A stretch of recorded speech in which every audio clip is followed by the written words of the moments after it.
Everybody, it's Jason Creel and this is the Lawn Care Life. Today I want to have a special guest for you. I'm going to interview a friend of mine named Alex who's in the lawn care business and got some questions that may be able to help you if you're considering starting a lawn care business, because Alex has had some experience with that and being able to make that leap and from leaving a full-time job and to be able to have his own business and get that going in quick work. So we're going to talk to Alex. Hopefully it'll be beneficial to all of you. Oh, this is my friend Alex. Alex is how long you been in business now for yourself, Alex? I think this is my third year full-time. All right. So Alex is what a lot of you guys may be thinking about doing, is left a regular job and started his own lawn care business, and he hadn't went bankrupt yet. So that's a real positive.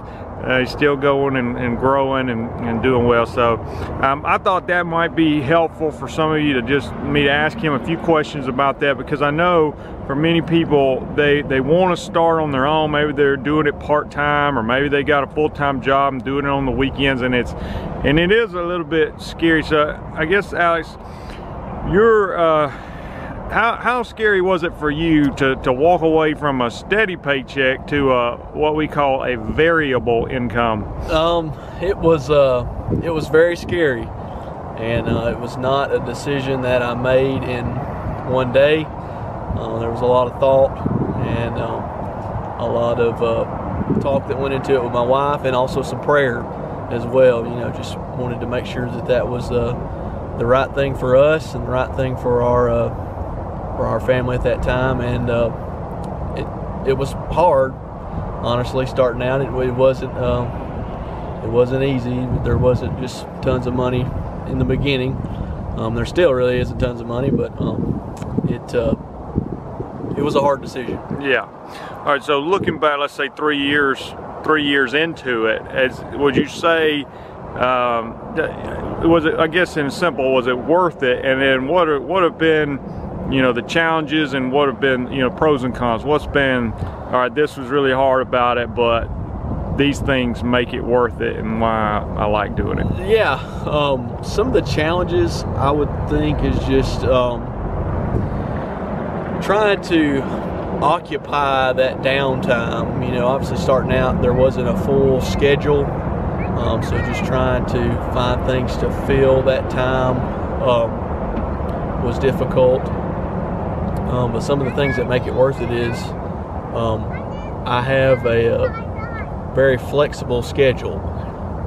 Now that I've still don't necessarily have a full schedule per se, but it's a lot fuller than it was in the beginning, and I'm now able to take off when I don't want to work, pretty much, and to just have that flexibility to just kind of work when I want to, and just kind of go with the flow. So for you, because you had experience working in the industry, you sort of knew what you were doing as far as taking care of a lawn. But how hard of an adjustment was it for you to learn the business side of it and sort of start seeing yourself as a business person and learning, marketing and accounting? And obviously you can sub some of that out to people, but I'm saying all lawn care people to some degree have to have some business knowledge. So how big of an adjustment was that for you? It wasn't a huge adjustment for me. I think that some people a lot of people struggle with that, but I think some people are just wired for that. And in a sense, I kind of see that in myself.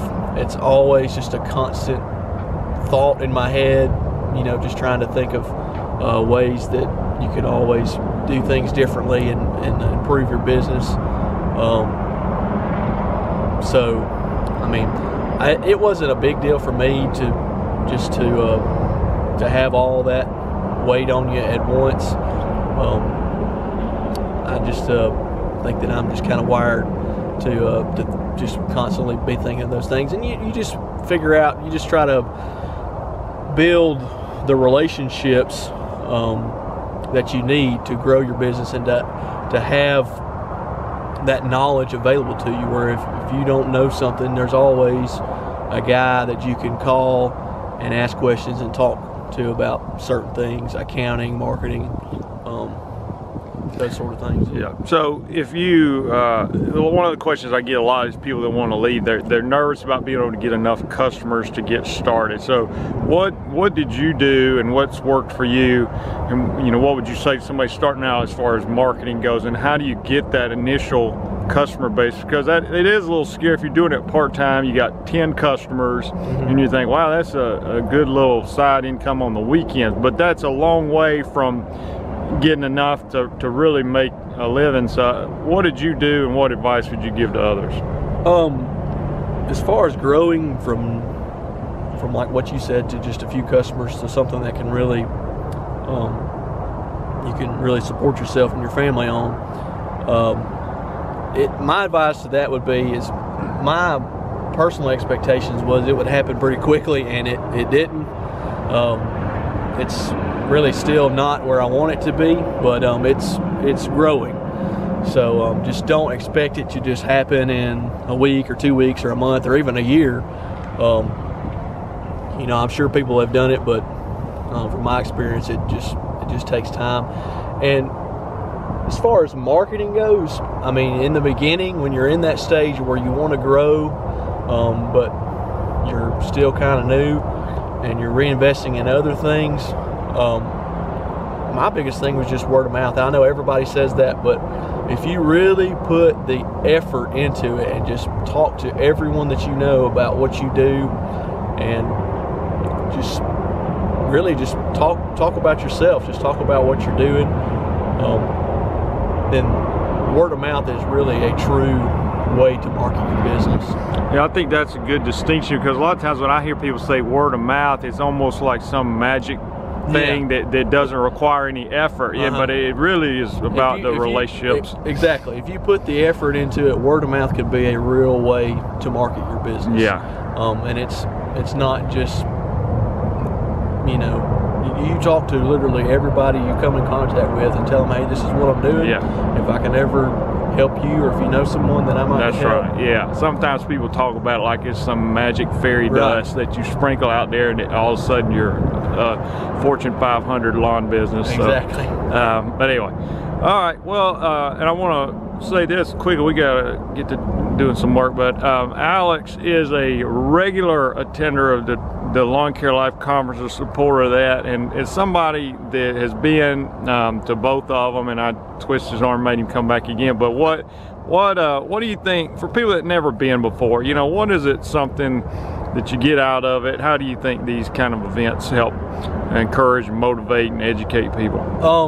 It's a great way to just be around people that have been there and done that. I mean, a lot of the speakers that you've had, and just being around you yourself, you know, having a business, a lawn care business background, and just hearing the experiences of things that have worked for certain people and that haven't worked for certain people, and just trying to just absorb as much of that information as you can and apply it to your business. I mean, that's really been the thing for me the past couple of years, coming to the conference. Is just hearing the stories, and just trying to apply that information to grow your own business. Yeah. And if anything else, if you don't get anything out of it, the food has always been fantastic. Oh, we always eat well. Yeah, I did, it was funny, last year Alex was up there we were doing some kind of draw down thing, and it got down to the final 2 people, and he was gonna win something good. I forget, it was like the green touch racks, the toolbox. The consolation prize was an Alabama Lawn Pros t-shirt, I think. It was about 2 sizes too small for it. And anyway, he ended up not winning the green touch, and walked home with his new oil change rag, I'm sure. So anyway, I appreciate Alex being on the channel and sharing his insights. It's been fun watching him grow his own business, and what's good about having friends in the lawn business, you know, I pick his brain on things, he picks my brain. We're able to, you know, even in some ways we're competitors, but you know, we don't view it that way. I help him out, he helps me out, that sort of thing. So as far as the Lawn Care Life Conference, the 2020 Lawn Care Life Conference presented by Yardbook, coming up January 23rd and 24th, just north of Birmingham, Alabama. I won't play the promo video for you. and you can go to lawncarelife.com to register for that. Appreciate you watching the video. Subscribe if you hadn't done so. I'll talk to you guys later. Hey, this is Jason Creel. Let me invite you to the 2020 Lawn Care Life Conference presented by Jobber, January 23rd and 24th in Springville, Alabama, just north of Birmingham. Come see some of your favorite YouTubers, including Keith Kalfas, Alan Hain, the Lawn Care Nut, and Brian Shane from Top Notch Lawn Care. Have a chance to win some great prizes, including the grand prize, an Exmark 30-inch commercial push mower, the new X Series. Hope to see many of you January 23rd and 24th. I'm looking forward to it. I'd say there's no better place that you can go to get the tools you need to be successful. Like-minded people, good networking. I could not believe how many people were here and how awesome the conversations we had. I've learned a lot about growing my business more than anything here. I tell you what, this place could not be any better. We got a lot of great information, a lot of great speakers. The food was awesome. Jason Creel has done a very, very excellent job in presenting this lawn care conference. Awesome to meet some of the guys that you follow on YouTube. You're around like-minded people who also want to grow, and you're listening to people who were just like you who are also growing. Definitely be coming back next year.